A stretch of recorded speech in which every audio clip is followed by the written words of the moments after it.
이번 영상에서는 3월에 있었던 안드로이드 관련 뉴스를 읽어보는 시간을 갖도록 하겠습니다. 우선은 Why Ktor should be your next framework 이고요. toursdev.com의 2월 21일 날 올라온 글입니다. 2월 말에 있었던 글인데 3월에 제가 읽어가지고 3월 동영상에 편입을 시켰습니다. 자, Ktor를 프레임워크로 써야 하는 이유인데요. 코틀린이 JVM 환경에 간절해주는 경이로움에 대해 들어봤을 것입니다. 코틀린을 사용해야 하는 여러 가지 좋은 이유가 있는 거고, 코틀린에서 서버를 빌드할 수 있는 여러 프레임워크가 있는데 나는 Ktor를 배우기 시작했으며 Ktor를 배우는 것을 고려해야 하는 이유가 있습니다. 그럼 이유를 이제 얘기를 하겠죠. 개발이 쉽습니다. 라고 하고요. 문서는 잘 돼 있다. 문서를 잘 만들어져 있다. 경로를 그래서 이제 사용하는 법을 얘기하는 것 같은데, Ktor를 말하는 거죠. 라우팅. 모든 웹 애플리케이션이 라우트가 필요한데 Ktor에서는 라우트를 이런 식으로 하게 됩니다. 라는 겁니다. 콜로깅. 로깅은 이런 식으로 하게 됩니다. 콜로딩을 인스톨 해가지고 레벨을 정한 다음에 필터를 걸고 하는 방식인 것 같습니다. 시리얼라이제이션은 코틀린 X 시리얼라이제이션을 사용을 하는 것 같은데 사용하는 방법은 이런 식으로 사용을 한다. 제이슨을 인스톨하는 식으로 사용한다. 템플레이팅은 서버가 웹페이지를 서브할 때 이걸 볼까요? 서버가 클라이언트에게 웹페이지를 제공하는 경우 템플릿 프레임워크를 갖는 것이 좋습니다. 가장 좋아하는 것은 HTML 및 CSS입니다. 이런 식으로 템플릿을 정할 수 있다 라는 거고요. 왜 Ktor를 사용하냐? Ktor가 코틀린을 기반으로 하기 때문인데 코루틴을 사용할 수 있고 코틀린의 널 세이프티 이 기능을 사용을 할 수 있다. 그리고 코틀린 확장 기능이라는 거는 코틀린 익스텐션 펑션이죠. 코틀린 익스텐션 펑션도 사용을 할 수 있다. 익스텐션 펑션을 이런 식으로 사용을 할 수 있다라는 거고요. 다음은 여러 가지 알아봐야 될 것들이 많습니다. 데이터베이스 통합 또 가능한 것 같고, Ktor 클라이언트를 사용해서 멀티플랫폼 모바일 애플리케이션에서 네트워크 호출을 지배하도록 할 수 있다라는 내용이 있습니다. 여기서 자세한 내용을 읽을 수 있다고 하는데 내용이 똑같은 사람이 쓴 거네요. 레트로핏이나 발리를 썼는데 Ktor도 써봐라라는 내용인 것 같습니다. 뭐 이쪽이 더 중요할 수도 있겠네요. 서버보다. 그렇습니다.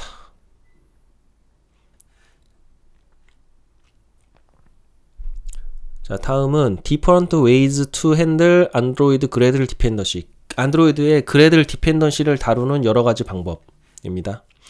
안드로이드 대부에 게시된 글이고 3월 1일 날 게시됐습니다. 그래드를 사용해서 디펜던시를 관리를 해야 되는데 여러 가지 방법이 있다 는 것이고요. 다중 모델 프로젝트의 샘플 사용 사례를 한번 보겠습니다. 두 개의 모듈, 하나의 M 모듈, 두 번째 하이 모듈이 있습니다. 그래서 M 모듈에는 이런 식으로 지정을 하고 서브 모듈은 이런 식으로 지정을 한다. 그런데 문제는 뭐냐면은 두 빌드 스크립트가 이런 식으로 동일한 종속성을 사용하면 충돌이 일어날 수 있다 라는 거고요. 해결 방법은 우선 첫 번째는 수동으로 각 모듈을 확인하고 업그레이드 하는 것입니다. 근데 귀찮죠. 두 번째는 ext 블럭을 사용하는 건데 ext 블럭을 사용을 하면 내용 같은 것들을 디펜던시 정보를 ext 블록에 넣어주고 그거를 읽어오도록 하는 겁니다. 라는 거고 ext 안에다가 이런 식으로 넣는다는 얘기죠. 그거를 빌드 그래들에서 불러오는 겁니다. 세 번째는 빌드 src를 쓰는 건데 이거는 코틀린 DSL과 결합된 기능이고 이를 위해서 컨피그레이션 KT나 디펜던시 KT를 만들어 가지고 그거를 빌드 src 디렉토리에다가 넣는다 라는 내용입니다. 빌드 src를 쓰려면 이렇게 빌드 그래들 KTS를 만들어 주고 src 메인 코틀린 안에다가 configuration versions dependency.kt들을 만들어 줍니다. 그리고 이거를 빌드 그래들 KTS에서 이렇게 읽어오도록 하는 건데 이렇게 읽어오도록 하는 거죠. configuration 혹은 dependency core 이런 거죠. dependency의 core property를 불러오는 식으로 이런 식으로 하는 겁니다. 마지막은 버전 카탈로그입니다. 버전 카탈로그는 종속성 항목을 여기다가 leave some versions.tml 파일에다가 넣어놓고 불러오는 겁니다. 세팅즈 그래들에 이런 식으로 추가를 해주고요. 버전즈 카탈로그를 추가를 해주거나 두 번째는 TOML 파일을 사용하는 겁니다. TOML 파일을 사용하면 이 libsversions.toml이라는 파일을 쓰는 건데 여기다가 이 버전 라이브러리 번들 플러그인 정보를 집어넣어 넣습니다. 형식이 어떻게 되어 있냐면 이런 식으로 되어 있는데 이렇게 버전 정보를 넣고 플러그인 버전 넣고 라이브러리 정보를 넣습니다. 그거를 이렇게 넣은 다음에 빌드 그래들에서 쓰는데 libs.plugin.android.application.get 이라는 식으로 가져오고요. implementation libs.material 여기서 libs 이 파일의 libs.material 이 프로퍼티를 가져오는 식으로 이런 식으로 쓰게 됩니다. 결론 그것은 기사의 포장입니다. 기사의 포장이라는 게 무슨 말이죠? wrap for the article 이게 끝이라는 내용이네요. 이 정리가 끝이고 in this article에서는 그래서 종속성을 처리하는 다양한 방법을 정리를 해봤습니다. 마음에 들면 공유해주세요 라고 되어 있습니다.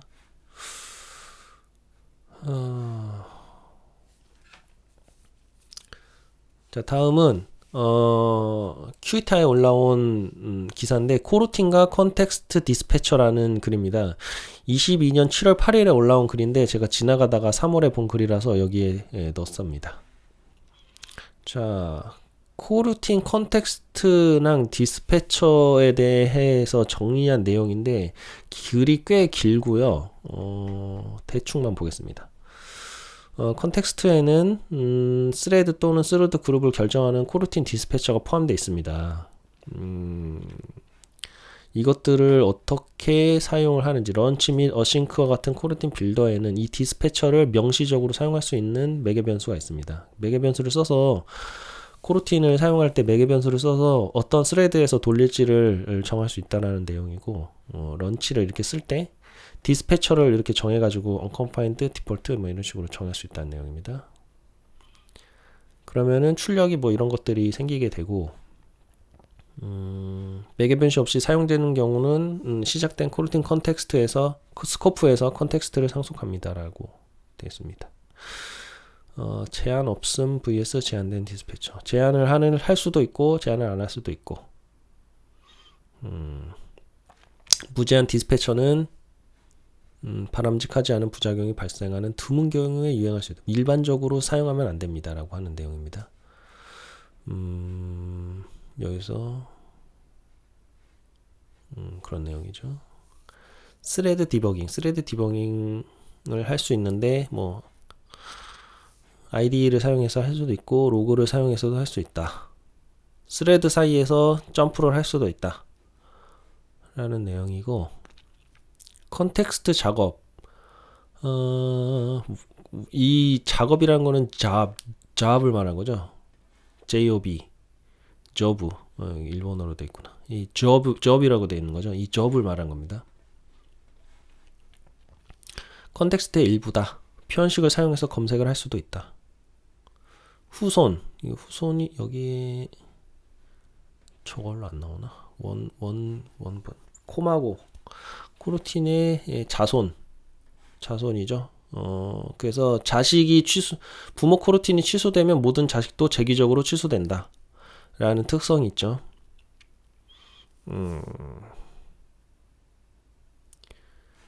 활성화된 코르틴은 독립적으로 연결된다. 이 코드의 출력은 이런 식으로 나온다. 라는 내용입니다. 부모의 책임, 모든 자식이 완료될 때까지 기다린다. 라고 합니다. 모든 자식을 명시적으로 추적할 필요가 없으면 기다리기 위해 잡조인을 사용할 필요도 없다. 코르틴 이름을 코르틴에다가 이름을 붙일 수도 있다. 이렇게 V1 코르틴, V2 코르틴. 그러면 코르틴을 실행하는 스레드의 이름이 보여진다. 라고 하는 내용입니다. 컨텍스트 요소의 결합. 연산자를 써서 이렇게 컨텍스트를 결합을 할 수도 있다.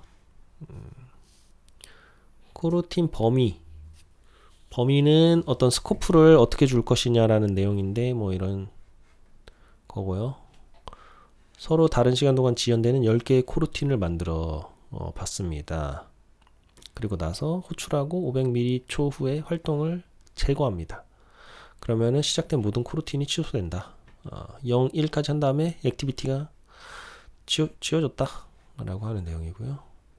스레드 로컬 데이터. 일부 스레드 로컬 데이터를 코르틴으로 또는 코르틴 간에 보내는 기능이 있으면 유용합니다. 그러나 특정 스레드에 연결되어 있지 않으므로 상용급 코드로 이어질 수 있습니다. 백그라운드 스레드 풀에서 새 코르틴을 시작합니다. 출력은 다음과 같이 이 코드의 출력은 이렇게 나오게 됩니다 라는 거죠. 그래서 이런 식으로 코르틴과 컨텍스트에 대한 내용을 정리해 봤다 라고 하는 내용입니다. 자, 다음은 Automating Dependency Updates in a Compose Project입니다. 안드로이드 디벨로퍼 미디엄에 올라온 3월 11일 날 블로그 글입니다. 컴포즈 프로젝트에서 디펜던시 업데이트를 자동화하는 내용입니다. 자동화하면은 여러 가지 좋은 점이 있는데 라는 내용이고요. 최신 안정 버전을 쓰던지 불안정 버전을 쓰던지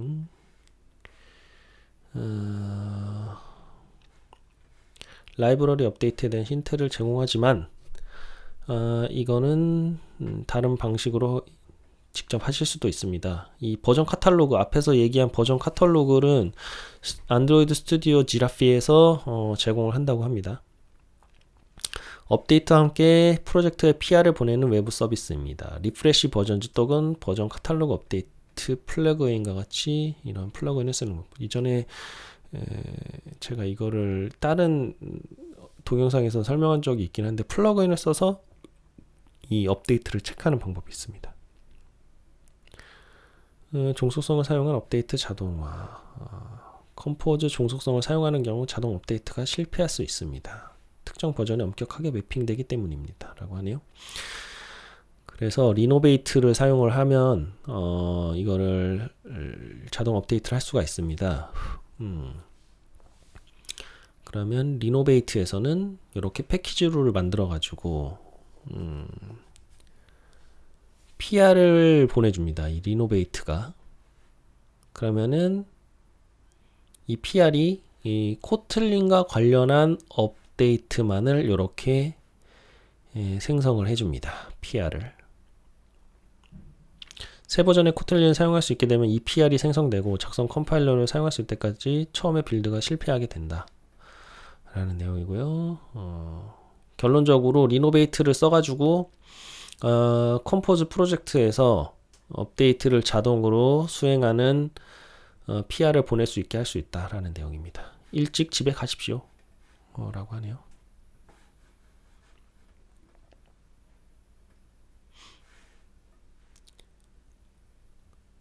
다음은 데이터 클래스 제너레이트입니다. 이 데이터 클래스 제너레이트가 Kotlin compiler plugin that addresses an Android APK size overhead from Kotlin data classes. 뭐 하는 놈이냐면은 데이터 클래스에서 필요로 하지 않는 그런 부분을 자동으로 삭제를 해주는 그런 플러그인입니다.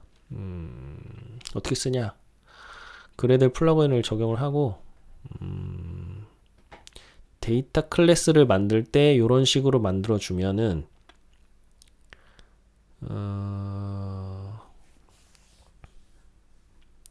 모든 데이터 클래스에 대해서 모든 데이터 클래스에 연결되어 생성되는 그런 클래스들이 사용하지 않을 경우에 생성되지 않는다는 내용입니다. 뭐 toString, recall, 해시코드 이게 모두 다 생성되는데 그게 필요하지 않은 클래스에 대해서는 생성되지 않도록 해서 오버헤드를 줄인다라고 하는 내용입니다. 페이스북 인큐베이터 계정에서 만드는 프로젝트입니다. 지금 현재 버전이 어떻게 돼 있죠?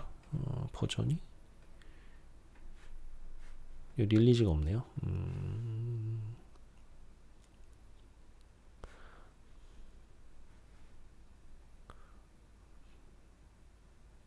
버전이 어디 나와 있는지는 모르겠네요.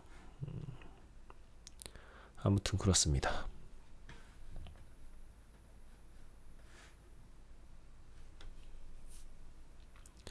자, 다음은 구글 I/O 소식입니다. 3월 7일 날 올라온 글이고요. 갑시다 구글 I/O 2023입니다. 10월 100일 온라인으로 초대합니다. 10월 100월? 100일? 인바이티드 메이 10. 그렇죠. 5월 10일이라는 얘기입니다. 번역 이상하게 됐네요. 10월 100일? 창의력을 발휘하고 여러가지 최신 솔루션 제품 기술에 대해 알아보세요. AI와 클라우드, 모바일, 웹 모든 내용을 대해서 발표를 할 겁니다. 여기서는 또 번역이 제대로 됐네요. 5월에 뵙기를 기대합니다 라고 되어 있습니다.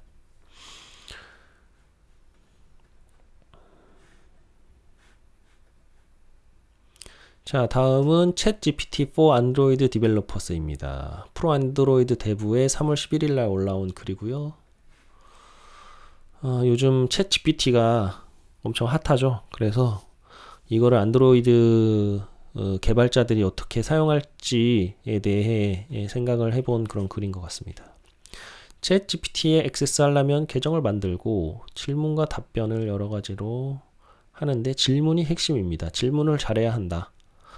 내용이고 구체적인 질문을 하면 좋고 장황하게 말한 거를 주저하지 마라. 정보가 많을수록 답변이 더 정확해진다라고 합니다. 그래서 질문을 잘하면은 좋은 코드를 받을 수 있다. 대답이 도움이 됩니까? 정답 또는 오답을 제공합니다. 당연하겠죠? 뭐 이런 다이어그램도 만들었습니다. 스타트 아웃풋이 true니? No. Safe to use ChatGPT. Does matter if the output is true. 이게 아웃풋이 true인 것이 정말 중요한 거냐? 아니라면 챗GPT 써도 되고 그렇다면 expertise to verify the output is accurate 뭐 이런 식으로 아니라면 unsafe하다. 알아서 잘 써봐라. 내용인 것 같고요. 변수를 바꾸게 하려면 change the name of the variable first name to complete name 이런 식으로 바꾸도록 할 수 있다. 코드 생성 Give me a function in Kotlin that removes all b and /b from an input /b를 다 b로 바꿔줘라. 이런 식으로 하려면 어떻게 하냐. 이런 식으로 코드를 준다. 질문을 잘하면 받을 수 있다는 거죠. 좋은 답변을. make it an extension function. 이 내용을 extension function으로 만들어줘 라고 하면은 얘가 알아서 이렇게 잘 만들어준다. 버그. 코드 스니펫을 복사하고 버그나 오류가 있는지 물어보는 것도 할 수 있다. check if you see any possible issue in the following code. 이 following 코드에 방금 이놈이 만든 거죠. 이놈이 만든 코드에 뭔가 버그가 있을 수 있는지 확인해 줘라. 그러면은 뭐 이런 문제가 있을 수 있다. 난널을 썼으니 이거를 safe call 오퍼레이터로 바꿔주는 그런 작업을 해줬습니다. 코드는 직원이 아닌 회사의 지적 자산입니다. 그러니까 회사의 코드를 막 GPT에 물어보는 게 문제가 될 수 있다는 말이죠. 단위 테스트를 만들게 해줄 수도 있다. Can you make a unit test of the test above? 위에 그 코드를 가지고 단위 테스트를 만들어줘라. 단위 테스트까지 만들어줍니다. 엄청나네요. 제시된 코드에 대한 문서까지 만들어준다고 합니다. 이거에 대해서 자바 도구를 만들어줘 라고 하면 이렇게 자바 도구를 그냥 만들어줍니다. 더 자세한 설명이 필요할 경우 코드의 작동 방식을 이해하는 도움이 됐습니다. 이 코드가 어떻게 작동하는 건지를 말로 설명해줘 라고 하면 이런 식으로 Can you explain what the code below is doing? 얘가 뭘 하는지 얘기를 해줘 라고 하면 설명을 해줍니다. 코드가 아니라 그냥 개념에 대한 설명도 해줍니다. Can you explain the difference between activities and fragments on Android platform? 그러면은 activity는 이런 거고 fragment는 이런 거라고 설명을 해줍니다. 면접 준비를 할 수도 있고요. I will be interviewing for the junior Android developer position. What are the most frequently asked questions so I can prepare? 그러니까 내가 주니어 잡에 도전을 하려고 하는데 안드로이드 개발 잡에 도전하려고 하는데 어떤 질문이 나올 수 있을까 물어보면은 이런 질문을 또 만들어서 줍니다. 그러면 이걸 가지고 내가 뭐 연습을 하면 되겠죠. 다시 말하지만 항상 챗GPT의 신뢰성을 명심하십시오. 어싱크 태스크, 리니어 레이아웃, 렐러티브 레이아웃까지 흔하지 않을 수도 있는 구성 요소에 대한 질문이 있으니까 항상 결과를 확인을 하고 써라 라고 하는 것을 얘기해 놨습니다. 그래서 여러 가지 지금 제한 사항이 있는데 그럼에도 불구하고 사용하는 것이 유용하게 사용하면 도움이 될 수 있다 라는 내용입니다.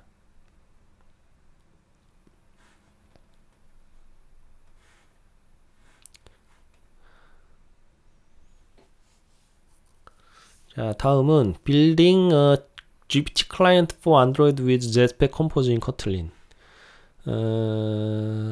IT Next 미디엄에 올라온 3월 7일 날 글이고요. 안드로이드의 GPT 클라이언트 앱을 만들어 보는 내용입니다. jetpack 컴포즈를 써서 오픈AI GPT에 요청을 보내고 제이슨 응답을 디코딩하여 생성된 텍스트를 표시하는 방법을 다룹니다. 아주 요즘 참 핫하죠. GPT란 무엇입니까? 방금 설명드렸죠. 우리는 무엇을 만들 것인가? 입력을 가져와 GPT API를 보내고 응답을 받고 제이슨을 디코딩하여 답변을 애니메이션 텍스트로 표시하는 앱을 빌드합니다. 최종 애니메이션 스크린샷입니다. 이런 식으로 넣으면 샌드에서 질문을 입력을 하는 거죠. 샌드를 누르면 데이터 캐스 네임 이즈 스팟 뭐 그런 이런 식으로 온다는 겁니다. 자, 그러면은 요청을 어떻게 보내느냐? 이런 식으로 헤더랑 포스트를 만들어서 리퀘스트를 보낸다고 하는 겁니다.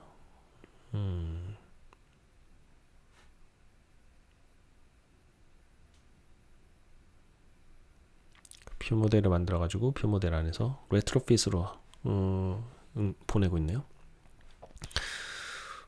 그래서 이거를 각 항목을 이렇게 설명을 해놨고요. 키가 있어야 된다. 당연한 말이고요. 결론 이런 식으로 앱을 빌드 하시면 된다 라고 하는 내용입니다. 뭐 이게 다네요. 코드는 그렇습니다. 뷰 모델에서 얘를 샌드 리퀘스트를 하는 내용인데 이거는 근데 제트팩 컴포즈하고는 별로 상관이 없는 것 같은 느낌인데 이게 좀 낚시인가요? 되게 구체적인 내용을 보여준 건 아니네요.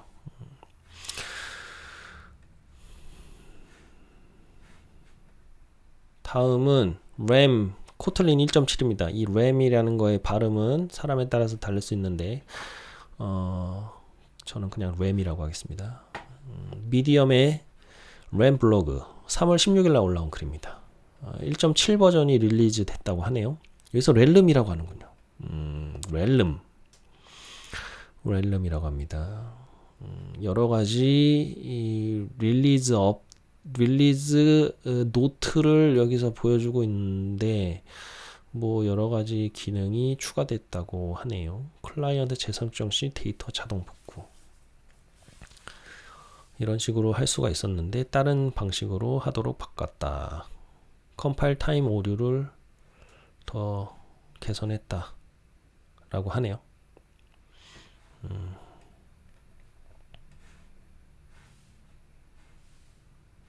자, 다음은 From Dagger and Hilt into the Multi-Platform World with Kotlin Inject 프로 안드로이드 데브의 3월 19일 글입니다. 코틀린 인젝트를 써서 멀티 플랫폼 앱에다가 대거 힐트를 사용할 수 있게 한다. 뭐 그런 내용인 것 같습니다. 이 회사에서 코틀린 멀티 플랫폼을 사용을 하는데 앱을 빌드하는 동안 모노레포를 사용했다. 그런데 다중 플랫폼 DI 라이브러리가 좋은 것 같다. 그래서 코틀린 인젝트를 써보기로 했다라는 내용입니다. 이 코틀린 인젝트는 Dependency Injection Library for Kotlin입니다.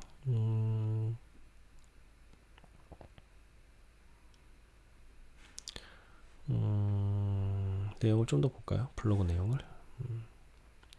코인이 아닌 이유는 무엇입니까? 왜 코인을 안 썼나요? 코인을 안 쓴 이유는 몇 가지가 있는데 컴파일 타임, 안전, 대거 같은 API 이전 이유만큼 중요하진 않지만 대거가 마음에 들었기 때문이고 그리고 대거가 컴파일 타임에 세이프하기 때문이다 라는 내용입니다. 근데 대거가 사용하기가 좀 까다롭고 어렵기 때문에 코틀린 인젝트를 더 쓰기 쉬운 코틀린 인젝트를 썼다 라는 내용인 것 같습니다. 그래서 대거 앤 힐트에서 코틀린 인젝트로 이동한다. 이 코틀린 인젝트라는 게 대거 앤 힐트를 대체하는 그런 DI 프레임워크인가 봅니다. 크리스 반즈가 마이그레이션 PR을 만들었다고 하네요. 뭔가 아니죠. 코틀린 인젝트 그 자체가 완전 대체하는 게 아니라 얘를 좀 더 쓰기 쉽게 만들어주는 것 같죠. 코틀린 멀티 플랫폼 안에서.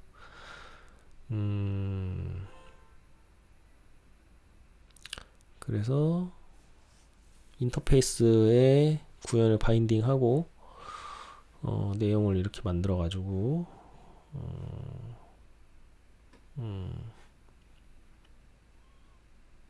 뭐 힐트를 쓰는 거랑 비슷하게 이렇게 쓰면 되고요. 비슷한 게 아니라 그거 내용을 쓰는 거니까 거의 코드가 비슷하네요. 매우 유사합니다. 이렇게 나와 있습니다. 안드로이드는 힐트의 기본 바인딩입니다. 바인딩을 추가를 해주고 힐트를 사용하는 구성 요소에 대해 이미 힐트를 사용하고 있어도 마이그레이션 하는 것이 어렵지 않을 것이다. 그런 내용인 것 같습니다.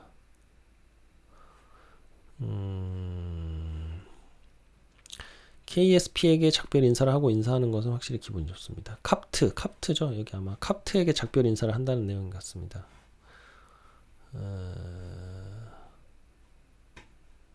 테러도 소프 인디펜던트 그레이트 세잉 굿바이 앤 세잉 헬로 투 그쵸. 굿바이 앤 세잉 헬로 투 KSP를 써야 된다. 내용이고요. 대거는 결국 KSP를 지원할 것입니다. 힐트도 더 오래 걸릴 것입니다. 멀티 플랫폼에서는 코틀린 멀티 플랫폼에서는 KSP를 써야 되니까 캅트를 좀 버려버리고 KSP를 써야 된다. 그런 내용 같습니다.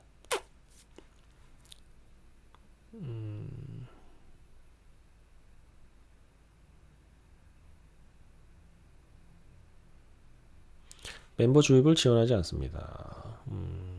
아직도 개발하는 단계라서 그런 것 같죠.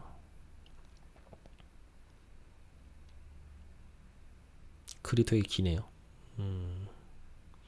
완전한 멀티 플랫폼으로 전환.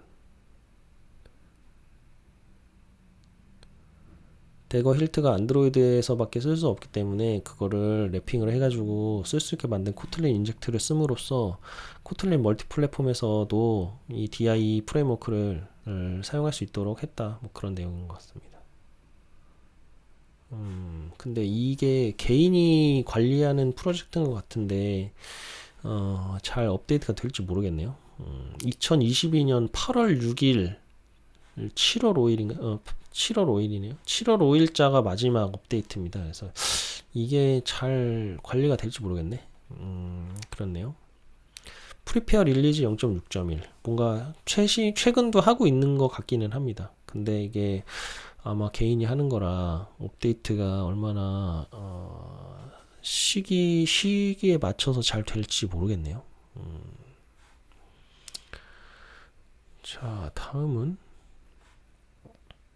Key Product Updates from the 2023 Google for Games Developer 구글 게임즈 디벨로퍼 서밋이 있었는데 거기서 이제 프로덕트 업데이트가 있었던 그런 내용을 간추려서 보여준다는 내용입니다.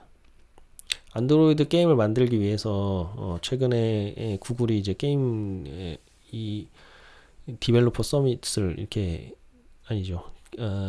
게임 개발자 서밋을 이렇게 했습니다. 여기서 멋진 안드로이드 게임 만들기를 위해서 이제 성능을 이제 평가하는 방법 여러 가지 도구를 제공하도록 했다.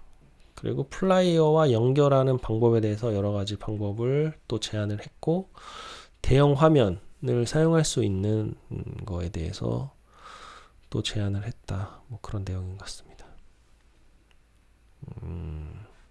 플레이 게임즈 가입 구글 게임 개발자 서밋 수 있다고 합니다.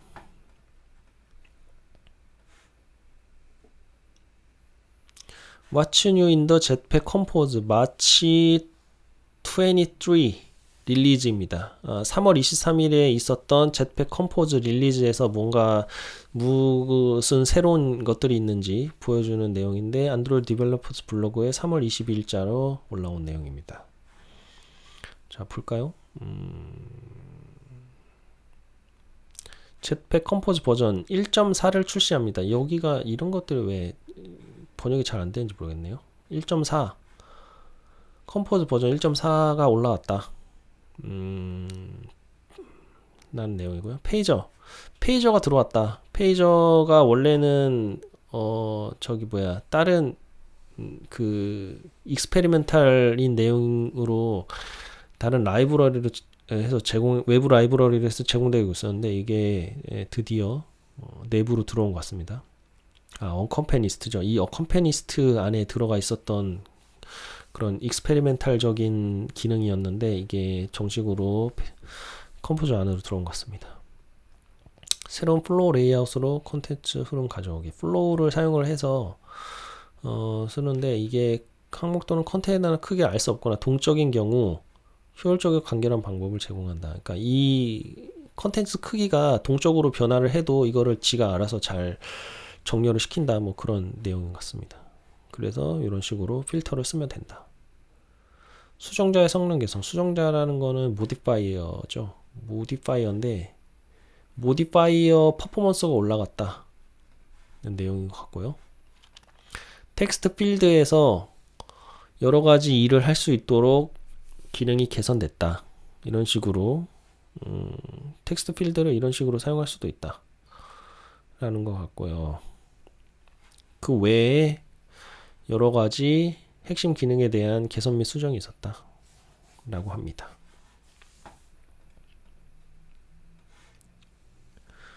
자, 다음은 큐이타에 3월 26일 올라온 글입니다. 안드로이드 13의 사진 선택 툴을 도입하려고 했는데 그만둔 건입니다. 그만둔 이야기입니다. 안드로이드 13에서 이제 사진 선택 도구가 새로 추가가 됐는데 이거를 자기가 써보려고 하다가 그만뒀다라고 하는 내용입니다. 여기 보면은 안드로이드 디벨로퍼 공식 문서에 사진 선택 툴이 있죠. 이거를 영어로 한번 바꿔볼까요? 포토피커입니다. 포토피커가 이렇게 추가가 됐는데 이거를 자기가 써보려고 했는데 그만뒀다. 왜 그만뒀는지 한번 읽어볼까요? 자, 이렇게 해서 구현을 하면 이렇게 하프 스크린 모드로 열린다. 그러면 이거는 인텐트를 이런 식으로 던지는 거다. 근데 지원이 안 될 경우 이런 식으로 하는 거고 액션 픽을 구현된 경우 이런 식으로 화면 전환 없이 사진을 선택할 수 있기 때문에 좋은 경험인 것 같지만 이를 지원하지 않는 장치에서는 다른 걸 던지기 때문에 문제는 그러니까 이제 이 하프 스크린 모드를 화면 전환 안 하고도 쓸 수 있으니까 좋은 것 같아 보이는데 이걸 지원하지 않는 장치가 있는 게 문제다 라는 거죠. 그래서 이거를 결합을 해보려고 했다. 그래서 이런 뭐 여러 개 이렇게 해봤는데 결합을 해봤는데 어쩌고 저쩌고 해서 XX 권한을 유지할 수 없다. 근데 절대 경로를 얻을 수 있다라고 해서 절대 경로를 가져올 수 없다. 라는 게 문제다. 라고 했다고 하네요. 그래서 인텐트 액션 픽을 결국 사용하기로 결정했다. 라고 합니다. 다음은 미디어 3입니다. 미디어 3 레디 투 플레이고요. 3월 23일 날 올라온 글입니다. 미디어 3의 전체 릴리즈를 발표하게 되어 기쁩니다. 라고 하네요. 미디어 3 릴리즈 1.0.0이 발표됐다. 미디어 3 1.0.0 3월 20일 날 발표됐군요. 자, 풍부한 오디오 및 비디오 환경을 안될 수 있는 API의 새로운 홈입니다. 엑스플레이어 같은 거를 사용해 본 적이 있다면 미디어 3가 익숙하다는 것을 알게 될 것입니다. 사용법을 비슷하게 만드는 모양입니다. 배우? 액터인가요? 플레이어, 엑소플레이어, 미디어 세션, 뭐 여러 가지 이제 클래스가 있다는 거고요. Keeping it simple, 단순하게 유지. API를 단일 라이브러리로 통합했다는 거고요.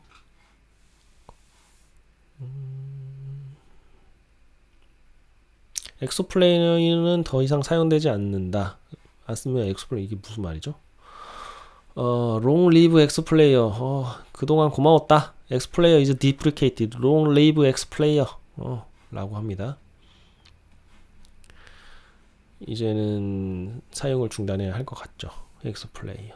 더 이상 사용되지 않는다. 미디어 3로 마이그레이션 하세요. 라는 거고. 미디어 3의 파워. 이런 기능이 있다. 명령에 대한 더 나은 제어, 사용자 지정 명령 만들기 등이 있다. 라고 합니다. 다음 단계. 앱에서 미디어 3를 사용해 주세요. 베타 테스트 해보세요. 라고 합니다. 자, 다음은 레딧의 글입니다. Is Jetpack Compose Flutter way of building UI really better than XML? 이 컴포즈 방식이 진짜 XML보다 나은 건가요? 라고 물어본 레딧의 글입니다. 논의하고 싶습니다. 4년 전에 플러터를 처음 봤을 때 별로라고 생각했는데 요즘은 그게 핫해가지고 이걸 써야 되냐? 라는 것 같고요. 나는 선언적 UI에 반대하지 않으며 상용연구 코드를 즐기지도 않는다. 라고 하네요. 그럼 이제 여러 가지 의견이 있는 거죠. 기존 XML 레이아웃에는 두 개의 코드 경로가 있습니다. 하지만 컴포즈는 단일 코드 경로를 사용할 수 있습니다. 비즈니스 로직이 있는 게 뭔가 잘못하고 있는 것입니다. 전체 업계는 이쪽 패러다임으로 이동하고 있다. 정당한 이유가 있음. 예, 더 좋고 훨씬 빠릅니다. XML을 쓰는 거는 절대적인 고통이었습니다. 개인적으로는 이제 컴포즈만 쓸 거다. 컴포즈가 훨씬 쉽다. 얼마나 강력한지 가장 좋아하는 예 중 하나는 뭐 이미 제 직장에서 한번 본 적이 있습니다. 리사이클러 뷰 어댑터를 더 이상 쓰지 않아도 된다. 레이지 컬럼으로 이 리사이클러 뷰 귀찮은 그런 것들 코드를 다 없애버릴 수 있었다. 30초 정도 만에 다 그냥 만들었다. 성능이 아직 엄청 빠른 건 아니다. 라고 하네요.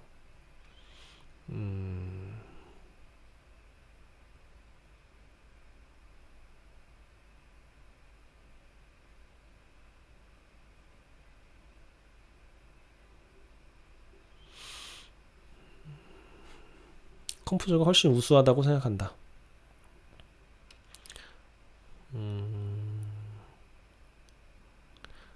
대체로 XML로 돌아가지 않을 거다. XML을 옹호하는 사람은 별로 없는 것 같습니다. 그쵸? 유행에서 벗어났다.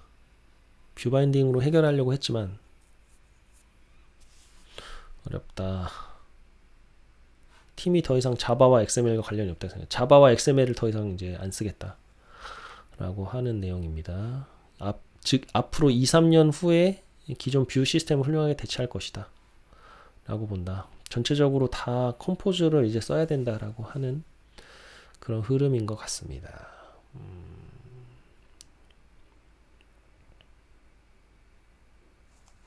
실제 프로덕션 경험이 있고 앱을 제공 안 되는 경우는 SDK로 사용하는데 문제가 있습니다. 어댑터, 뷰홀더, 어댑터에 넣어야 하는 세 가지 기능을 작성하는 것이 자체 어댑터를 전혀 작성할 필요가 없습니다. 레이지 컬럼을 쓴 경험이 되게 좋았었던 것 같습니다. 컴포즈에서 이제 레이즈 컬럼이라는 게 있는데 이 레이즈 컬럼이 리사이클러 뷰를 대체하는 거고 리사이클러 뷰는 여러 가지 이제 그거에 관련되는 코드들을 이렇게 막 만들어줘야 되는데 레이즈 컬럼 이런 것들이 필요 없어가지고 레이즈 컬럼을 쓴 사람들이 다 좋은 경험을 했다고 하는 것 같습니다. SML보다 컴포즈로 작성한 것이 좋습니다. 거의 대부분 다 컴포즈가 좋다라고 하는 내용인 것 같네요. 그렇지 않습니다. 가끔 이런 사람들도 있습니다. 그것은 단지 도구일 뿐입니다. 다른 사람들은 XML을 더 잘 사용할 것입니다. 그거는 지금 XML을 쓴 기간이 더 많기 때문에 더 잘 사용한다라고 하는 내용이겠죠. 보류하는 이유는 이상한 일을 할 필요가 없을 때 훌륭하게 작동하기 때문입니다. XML로 수행하는 것이 훨씬 쉽습니다. 지금까지 해오던 가락이 있으니까 XML로 하는 것이 더 편하다라고 하는 그런 의견일 뿐이고요.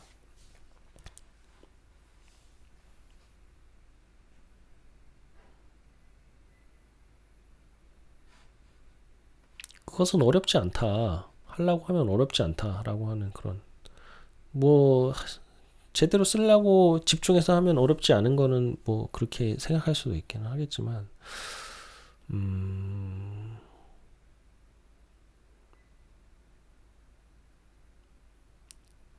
양방향 데이터 바인딩 된 것과 같습니다. 미리 보기가 느리다. XML은 빠르다. XML이 더 빠르다. 이 사람은 이제 주인덴이라는 이 사람은 XML이 더 좋다라고 하는 의견을 갖고 있는 것 같네요. 상용구를 쓰는 것도 더 여러 가지 일을 할 수 있다. yes. 컴포즈 yes. 2023년도 여전히 XML 옹호하는 사람도 있습니까? 이 사람은 좀 공격적이죠. 기본 프레임워크는 짜증납니다. 리사이클러 뷰는 사용하기 어렵지 않다. 잘 문서되어 있습니다. 문서는 잘 되어 있는데 그거랑 별개로 어쨌든 이 어댑터나 뷰 홀더를 만드는 작업 자체가 귀찮다는 얘기를 하는 건데 이 사람은 좀 다른 얘기를 하고 있네요.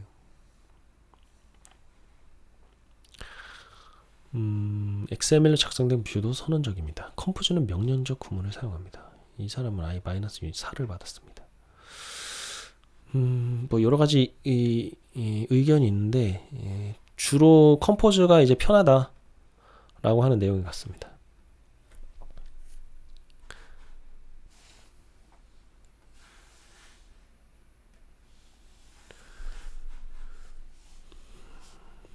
자, 마지막으로 리센트 릴리즈 노트를 읽어보겠습니다. 3월에 있었던 제트팩 릴리즈는 이렇게 돼 있고요. 3월 24일 기준으로 데이터 스토어가 올라가고 있는 것 같네요. 3월 22일에 액티비티가 정식이 됐습니다. 1.7.0 카메라도 정식이 올라왔고요.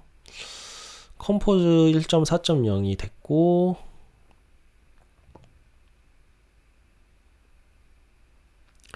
프래그먼트도 올라왔고요. 라이프 사이클도 올라왔고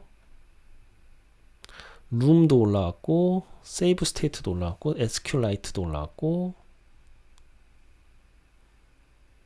워크 매니저도 올라왔습니다. 되게 여러 가지 이 제트팩 라이브러리들이 3월 22일 날 정식 버전이 올라왔습니다.